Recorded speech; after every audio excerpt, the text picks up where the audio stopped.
Alhamdulillahi Rabbil Alamin. Wassalatu wassalamu ala Rasulillah Nabiyyina Muhammadin wa ala alihi wa sahbihi ajma'in. Subhanaka la ilma lana illa ma 'allamtana innaka antal alimul hakim. Rabbi shrah li sadri wa yassir li amri wahlul 'uqdatam min lisani yafqahu qawli. La haula wa la quwwata illa billahil aliyyil azim. Amma ba'du. Tuan-tuan, puan-puan, muslimin, muslimat, mudah-mudahan dalam rahmat Allah Subhanahu wa taala. InsyaAllah kita sambung pengajian kitab kita. Masih lagi muka surat 26.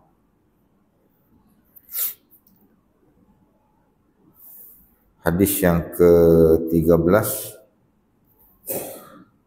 Wa an Abdullah ibn Abi Bakrin radhiyallahu anhuma, Abdullah anak kepada Sayyidina Abu Bakar As-Siddiq, itu kita sebut radhiyallahu anhuma. Mudah-mudahan Allah Ta'ala redha akan kedua-duanya lah. Abdullah dan ayah dia Sayyidina Abu Bakar. Dan Abdullah ni di antara sahabat yang juga disebut sebagai as-sabiqunal awwalun, yakni orang-orang ataupun sahabat-sahabat yang pertama-tama masuk Islam. Ayah dia Sayyidina Abu Bakar As-Siddiq di antara yang terawal lah selepas daripada Sayyidatuna Khadijah binti Khuwailid masuk Islam. Kemudian Islam pula ayah kepada Abdullah ni. Abdullah masa tu kecil lagi lah. Abdullah ni kalau kita ingat kisah dia tu, masa Nabi nak pergi hijrah tu, Nabi dibantu oleh beberapa orang sahabat lah. Di antaranya Sayyidina Abu Bakar sendiri yang ikut Nabi sepanjang perjalanan tu. Dan anak muda Abdullah bin Abu Bakar ni, dia bertindak sebagai satu orang yang memadam tapak kaki Nabi tu. Diberitakan jalan tu, dia berjalan mengundak. Pasal dia duduk sapu tapak kaki tu, kena jalan mengundak lah. Allah alam berapa jauh jalan mengundak tu. Kemudian dia juga datangkan dengan kambing-kambing yang dibelah tu. Bila Nabi dengan Sayyidina Abu Bakar tu naik unta tu, dia ada tapak kaki tu. Jadi bila kambing banyak-banyak jalan ni, hilanglah jejak tu, kesan tu. Menyebabkan orang kafir Quraisy tak dapat nak kesan Nabi sallallahu alaihi wasallam. Nah, dia dengan kakak dia masa tu, depa 3 beradik. Anak Sayyidina Abu Bakar ni 3 beradik, satu nama Aisyah, isteri Nabi tu. Satu nama Asma, dan ni Abdullah. Yang periwayat hadis kita. Di antara juga sahabat yang ikut perang ketika Nabi berperang dengan orang Taif. Akhirnya dia terkena dengan panah. Dia kena anak panah. Dia kena panah. Yang kesan daripada anak panah tu membuatkan dia sakit lebih kurang 2 tahun lamanya. Abdullah bin Abu Bakar ni. Dia meninggal pada tahun 11 Hijrah. Turut menyembahyangkan jenazah dia tu ayah dia sendirilah, Sayyidina Abu Bakar As-Siddiq.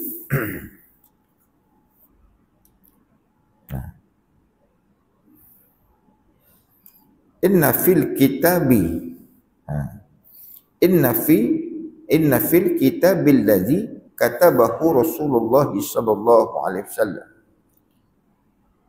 li Amr bin Hazmin. Tak berapa nak ada baris dah tu. Anda yamassal Qur'ana illa tahirun.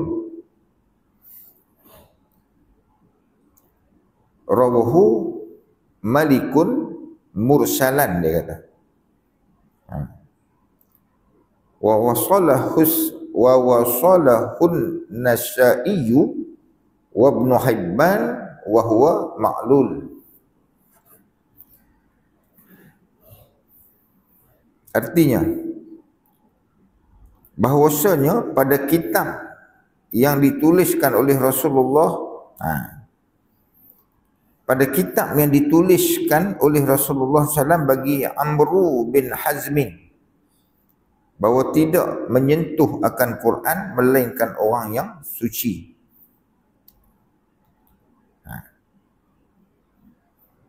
Rawahu Malik, hadis tu riwayat daripada Malik secara mursal. Mursalan tu, mursal tu, hadis mursal ni hadis yang sanad dia gugur sahabat. Dalam rangkaian sanad ni, yang tukang sambung hadis Nabi ni pergi ke daripada Nabi tu, yang tukang bawa tu sahabat lah. Tapi bila dia langkau daripada sahabat tak ada, dia terus daripada Nabi kepada tabi'in. Apa pelik Nabi daripada tabi'in. Tabi'in ni dia tak pernah hidup zaman Nabi. Tabi'in ni dia hidup zaman sahabat. Bila Nabi meriwayatkan terus daripada tabi'in, ada something wrong lah orang panggil. Ada satu yang tak kena pada sanad tu. Maknanya dia jadi apa? Mursal dia panggil. Hadis tu hadis mursal. Tak nak jadi sahih tu tak jadilah. Pasal gugur satu tingkat, ataupun tabaqat, satu tingkat daripada sahabat Nabi gugur.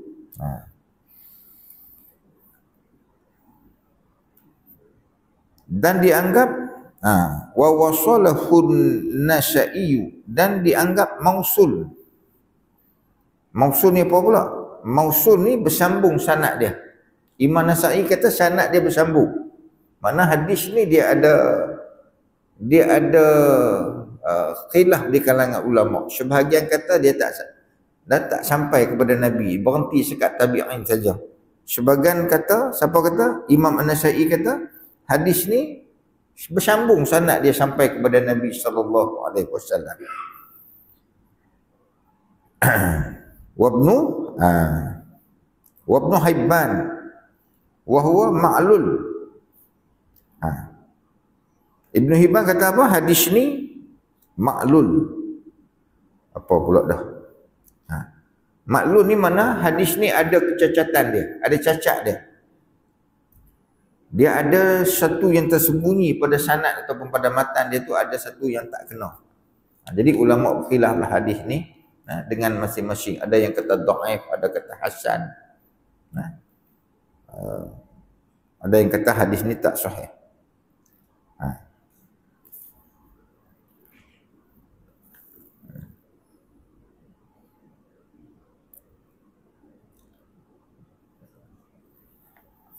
Ibn Hibban kata pada hadis ni, pada sanad dia tu ada satu orang yang nama Sulaiman bin Abu Daud Al-Yamani.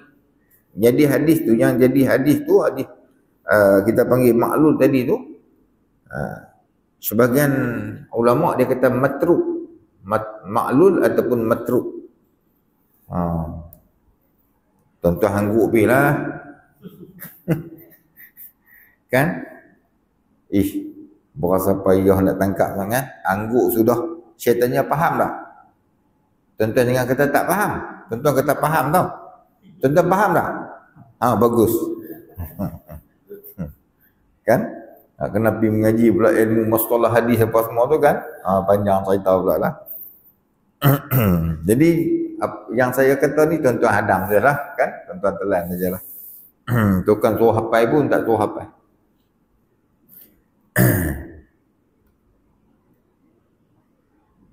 Sebagian kata tak betul. Sebagian kata bukan Sulaiman Abu Daud Al-Yamani yang kata matruk tadi tu, yang kata ma'lul tadi tu.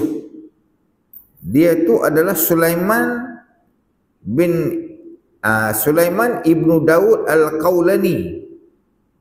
Dia bukan Yamani, dia al-Qaulani. Nama sama dah, Sulaiman ibnu Daud. Hak yang tu Yamani, yang tu dia kata maklul ataupun matruk. Dia bersendirian dalam meriwayatkan hadis. Kalau bersendirian dalam meriwayatkan hadis, biasanya hadis tu nak jadi dhaif lah. Hadis tu nak jadi dhaif sebab tak ramai yang meriwayatkan.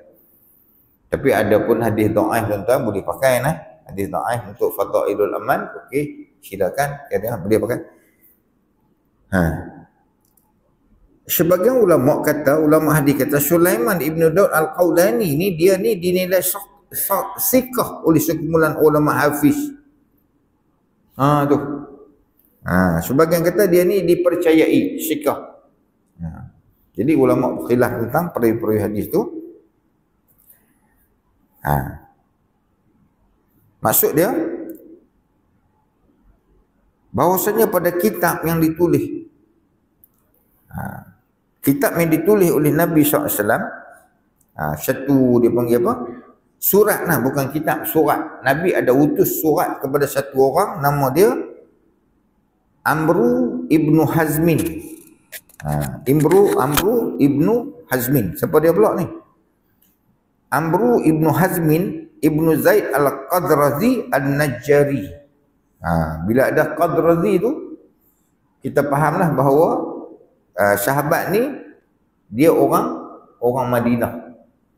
Pasal apa orang Madinah? Pasal puak Khazraj ni bukan ada di Mekah. Puak Aus dan Khazraj ni yang berkelahi sejak ratusan tahun tu di Madinah.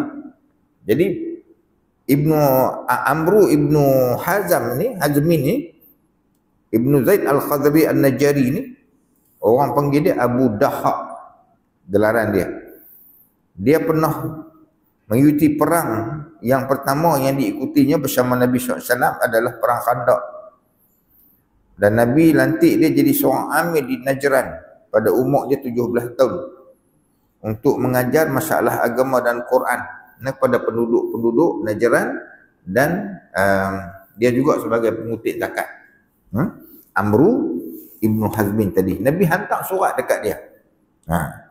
Bahawasanya kitab yang dituliskan oleh Rasulullah SAW, maknanya satu surat yang Nabi tulis kepada Amru bin Hazmin tadi ni.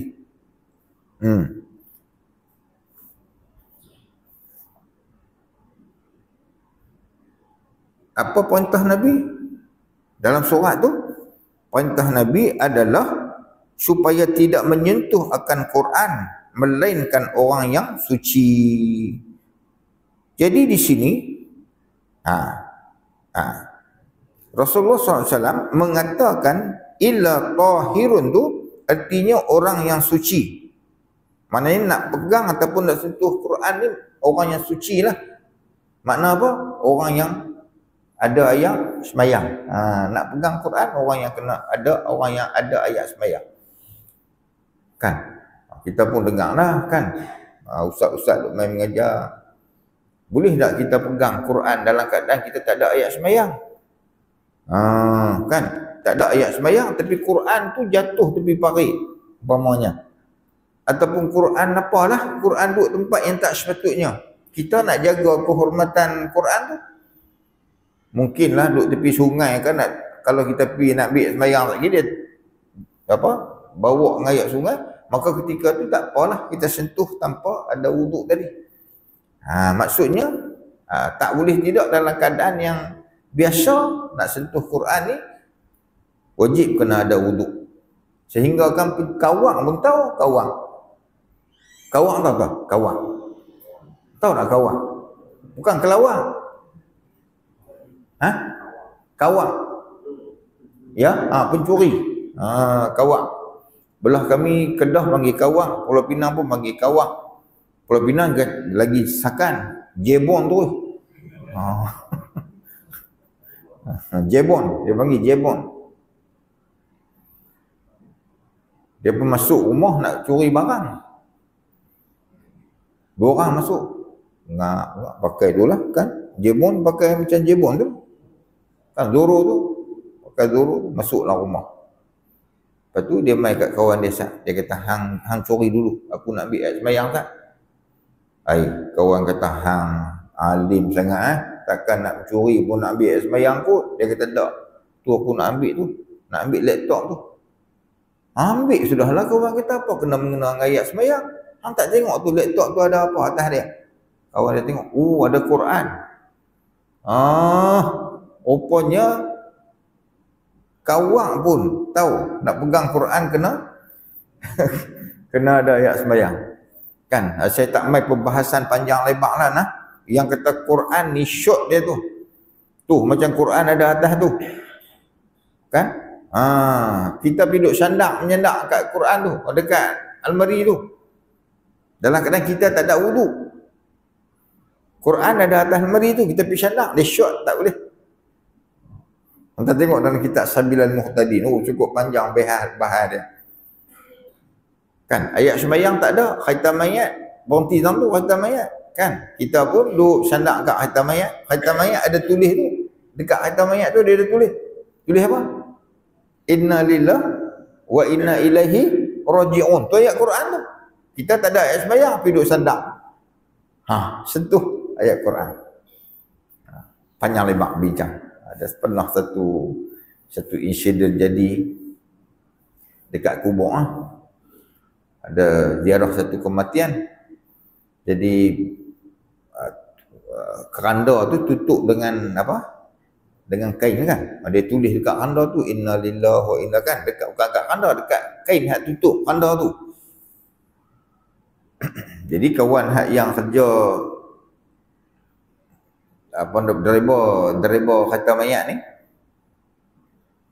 turun kereta, buka belakang tu, buka tepi tu, kan, dia tarik kain tu, tarik gumpai gitu, dia balin.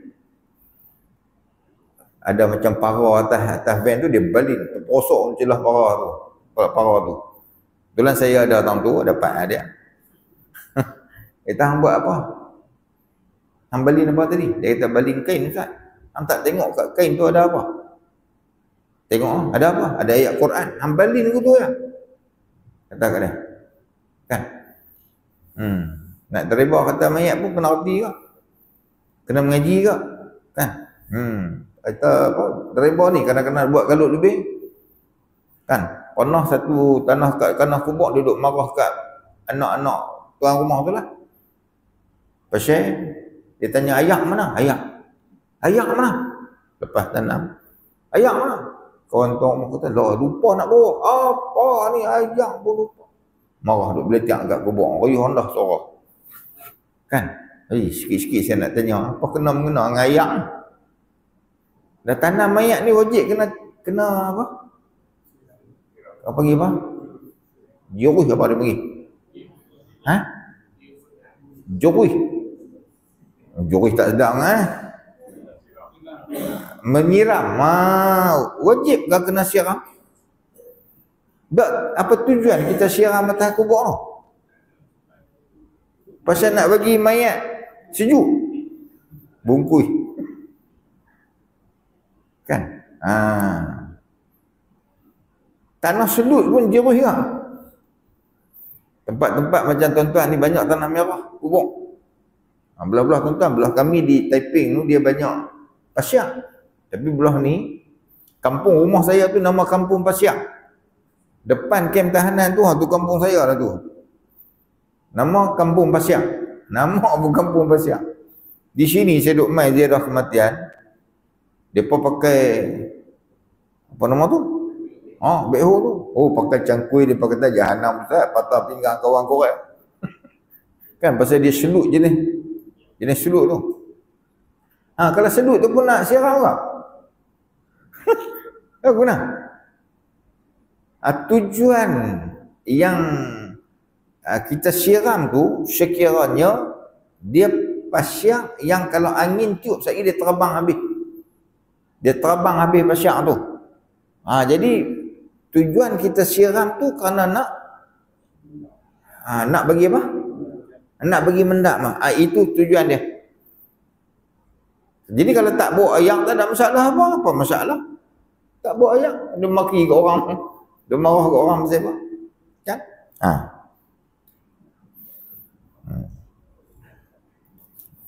Dia buat, orang panggil apa? Dia buat palatau. Lalu ni orang panggil, netizen panggil, dia buat palatau. Kan?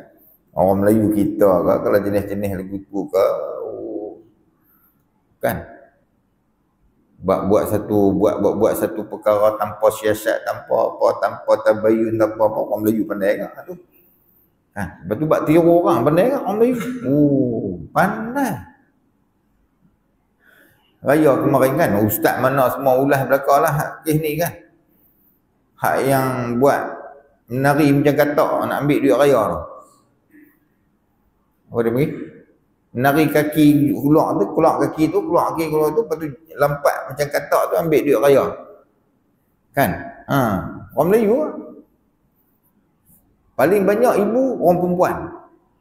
Orang perempuan pun kacau lah ni no. Dah bu. Tak tahu nak habang. Kan?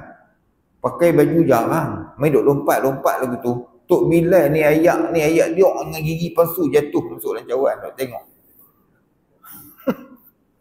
Kan? Buat perangai gitu tak tahu. Pakai baju raya elok-elok, pakai apa, duduk jadi perangai. Bila ustazah apa nama? Ustazah apa ke? Hak yang mana? Asma' ke apa? Ustazah Asma' tu tegur. Dia pak bantai dia macam kena raya. Kepu hentam dia. Kan? Allah. Tak boleh cakap apa lah ni ulama. Cakap yang kena. Duduk guru ustaz cakap yang kena. Dia ada majlis fatwa netizen ni. Netizen pun ada majlis fatwa. Ustaz apa ke belah Pinang. Belah Pinang. Yang janggut. Apa? Hak kata pasal hari raya ni sehari je tu. Kan? Dia pun hantam dia gedung macam kena raya. Jenuh buat penapian pula dia. Kan? Sedangkan betul dia kata tu betul. Kan? Raya puasa. Raya pertama tu boleh tak puasa? Tak boleh. Haram puasa raya pertama. Raya kedua? Boleh dah. Tak ada raya dah. Betul dia kata, betul. Tapi benda-benda begitu cerita kat tuan-tuan dalam masjid ni, tuan-tuan dalam masjid ni faham tak? Kan? Kan? Duduk cerita dalam TikTok dalam apa tu, bukan semua audien ataupun orang yang tengok tu semua faham betul-betul masalah agama ni kan. Dia kata pandai lah reka lah apa betul. Raya haji besar lagi, pasal tu dia panggil raya akbar. Raya haji 4 hari tak boleh puasa. 10 Zulhijjah, 11, 12, 13 tu tak boleh puasa. Haram puasa tu. Tunjuk alim orang buat korban. Orang buat korban hari yang ke-13 tu. Orang buat korban. Panggil dia mai. Awak tak makan lah. Ni daging korban. Puasa. Puasa kawan tu kata. Puasa tu toyah hang. Kawan tu kata. Kan? Mana boleh puasa. 4 hari tu haram puasa. Tak boleh. Alim ni ke mana pun tak boleh. Hari yang diharamkan puasa.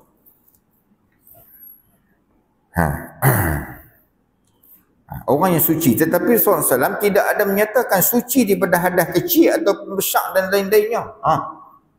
Tapi zahir Nabi kata illa tahirun ni, melainkan orang suci tu Nabi tak cerita. Suci tu suci daripada hadas kecil ke, hadas besar ke ataupun lain-lainnya.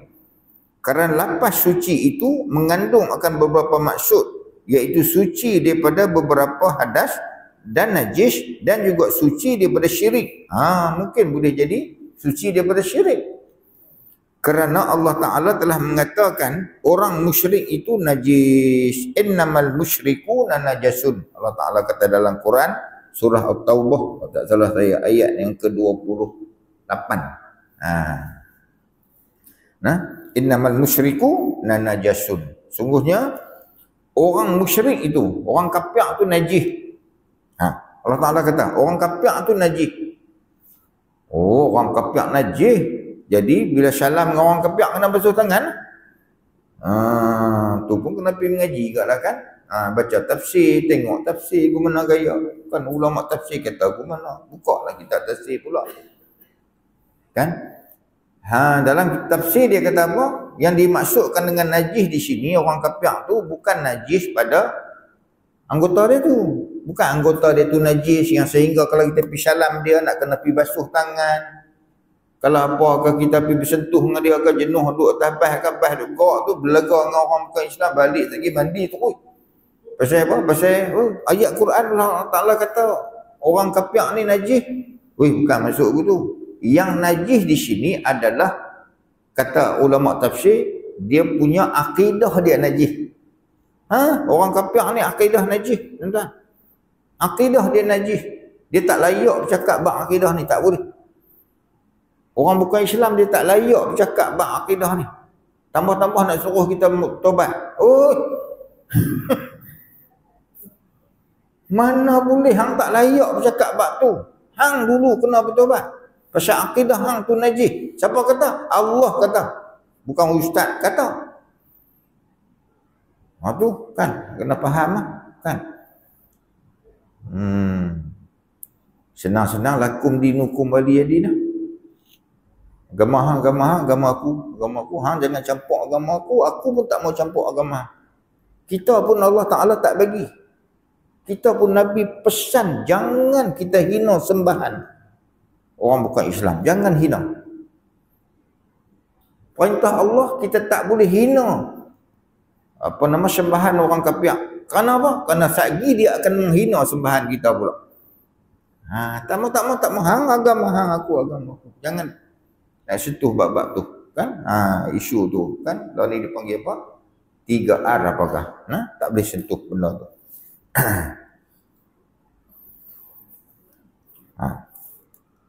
Tetapi kalau dipandang akan hadis yang diriwayatkan orang bahwasanya Rasulullah SAW dia buh orang je, dia tak buh hadis riwayat siapa-siapa kan.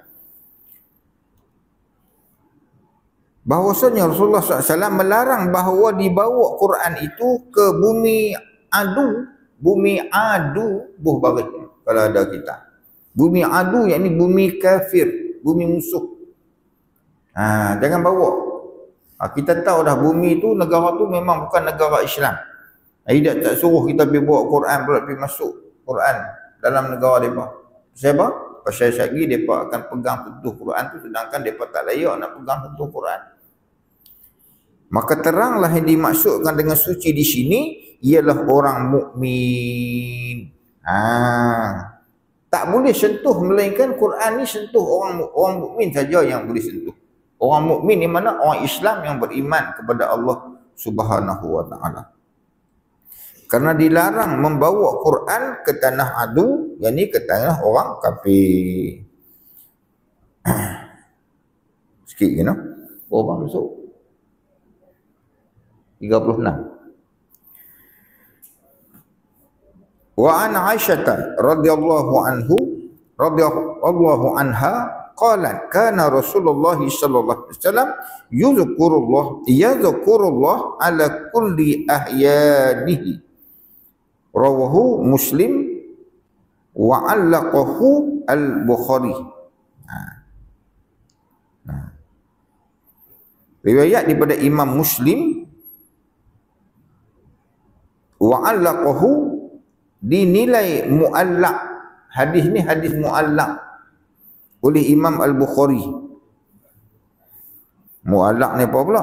Mu'allaq ni hadis yang gugur perawinya, baik seorang ataupun dua orang atau semua daripada awal sanad.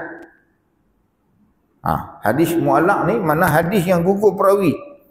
Periwayat tu gugur. Mungkin satu, mungkin dua, atau mungkin tiga, atau mungkin semua daripada awal sanad. Kalau riwayat tu dia tegas ataupun jelas dengan syirah jazam yang aktif seperti qala, qalat, dia ada depan tu dia panggil qala ataupun qalat. Maka hukumnya sahih hadis tu. Sini ada tak qala kana Rasulullah sallallahu alaihi wasallam yadhkurullah ala kulli ahyanihi. Tak ada. Qala tak ada, qalat pun tak ada. Dia boleh jadi hadis ni hadis yang dhaif juga. Menyebut-nyebut ia akan Allah atas tiap-tiap waktu. Mana Nabi berzikir, Nabi menyebut akan Allah. Kan tak kira lah. Allahu Akbar, Allahu Akbar, Allahu Akbar. Subhanallah, Subhanallah, Subhanallah. Alhamdulillah, Alhamdulillah, Alhamdulillah. Zikir. Pada setiap waktunya, Nabi tak anggang daripada berzikir ni. Maksudnya Rasulullah SAW selalu menyebut-nyebut akan nama Allah seperti zikir dan membaca Quran dalam tiap-tiap waktu. Selain waktu yang telah dilarang oleh Rasulullah seperti junub dan jima' dan buang air. Junub pun bincangkan panjang lebar lah. Orang perempuan macam mana kalau junub? Orang perempuan junub. Kan? Bolehkah sebut nama Allah? Tapi kalau hadas besar kerana haid, macam mana pula? Orang perempuan. Sama lah orang lelaki pun kalau junub, boleh tak biduk wirid zikir ni junub?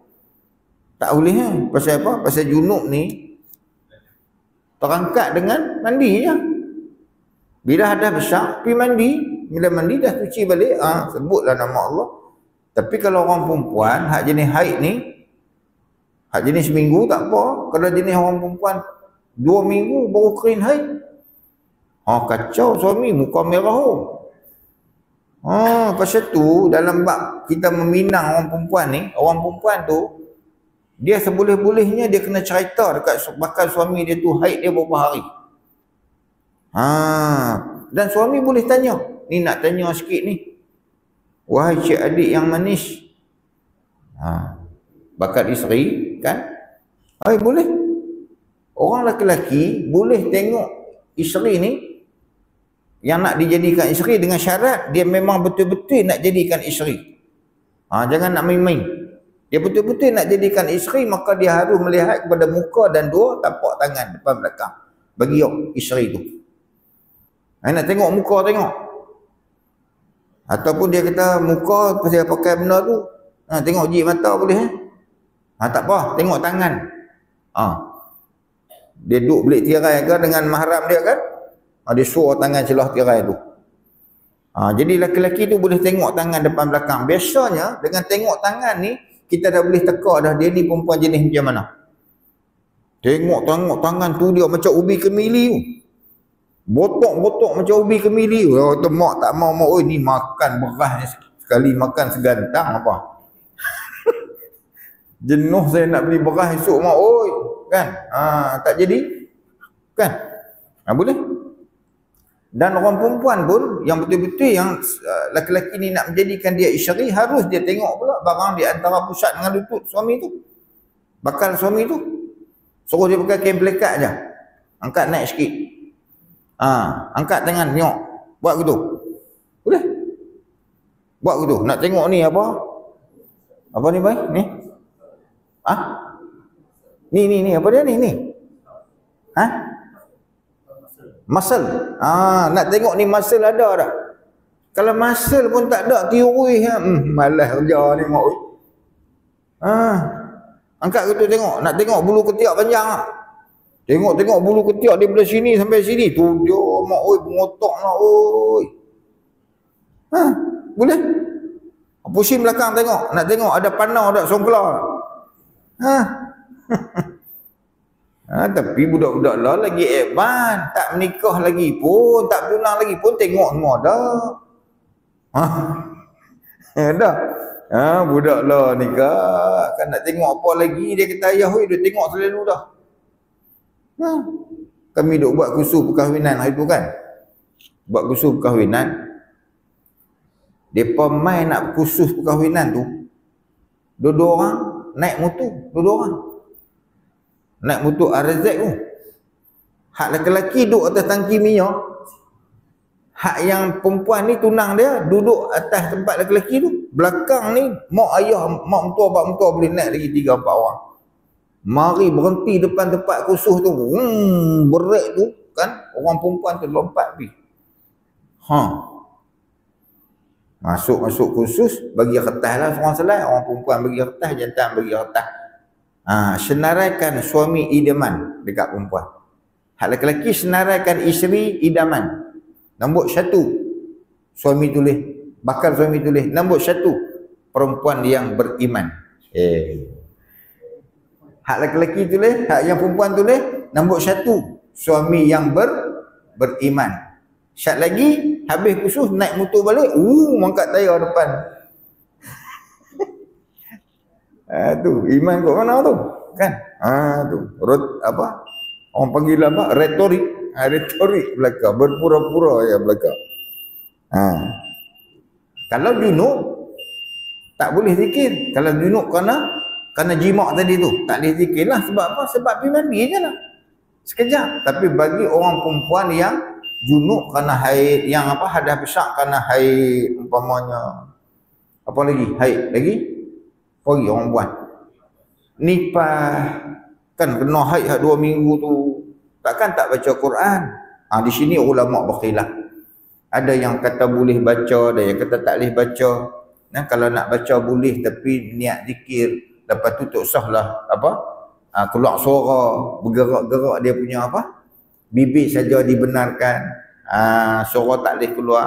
Panjanglah perbincangan ulama, kena tengok dalam bab yang lain pula. Ataupun tengah buang ayam, tak usahlah wirid, tak usahlah zikir. Kan? Nida, kan? Habis isyak lagi, kita nak pergi buang ayam kan? Kepiah longgak sungguh. Kawan hak duduk dalam tu lambat sikit. Yang kau ni, oi lekaslah, oi. Assalamualaikum, bagi salam lah. Tak apalah kawan bagi salam tu duduk luar lagi. Hak dalam tu, Waalaikumsalam. Masa tu tengah duduk tekan, Waalaikumsalam. Tak usahlah buat itu. Kan? Kepiah longgak sungguh kata hampa ni. Eloklah hampa dua orang. Jadi yang dimaksudkan dengan tiap-tiap waktu di sini ialah Rasulullah SAW menyebut akan nama Allah pada kebanyakan waktu. Juga supaya jangan disangka pula pada waktu berhadas kecil tidak boleh menyebut nama Allah dan baca Quran. Maksudnya dalam keadaan berhadas kecil, channel lain pula dengan hadas besar tu. Dalam keadaan kita berhadas kecil ni, boleh zikir. Sebab apa? Sebab hadas kecil ni hadas yang menyerupai tidak menyerupai seluruh badan. Hadas besar ni, nama apa hadas besar? Start daripada selai rambut atas kepala kita ni sampai ke ujung kaki, segala bulu, segala apa yang ada badan kita dalam keadaan junub. Pasal tu ada tegahan daripada ulama, umpamanya mengunting kuku ketika mana kita berhadas besar. Khilaf lagi ulama di situ masalah buang kuku dalam keadaan hadas besar ni, apa hukum dia? Berdosa ke? Bolehkah buang masa kita dalam keadaan hadas tu? Tak ada apa, sebagian ulama kata tak makruh pun. Orang perempuan yang dalam keadaan hadas tu pergi buang kuku, rambut apa semua tu tak makruh pun.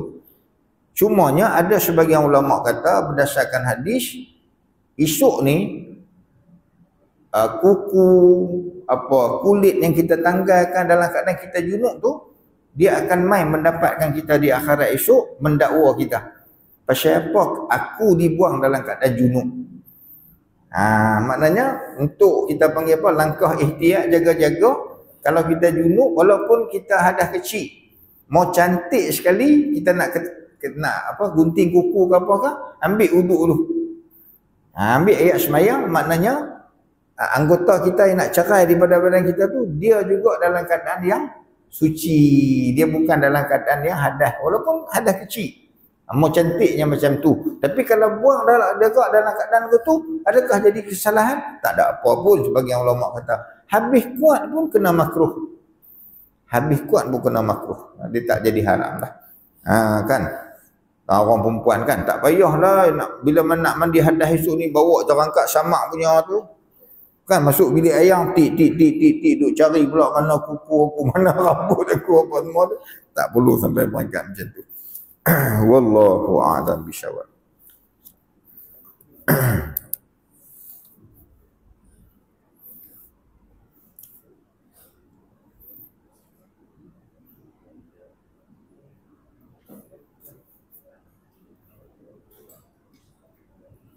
A'udzu billahi minasyaitonir rajim. Bismillahirrahmanirrahim. Alhamdulillahi rabbil alamin. Wassalatu wassalamu ala Rasulillah nabiyina Muhammadin wa ala alihi wa sahbihi ajma'in. Subhanakallah wa bihamdika asyhadu an la ilaha illa anta astaghfiruka wa atubu ilaik. Wa sallallahu ala sayyidina Muhammadin wa ala alihi wa sahbihi ajma'in. Walhamdulillahi rabbil alamin. Saya mohon maaf sekiranya terkasar bahasa. Assalamualaikum warahmatullahi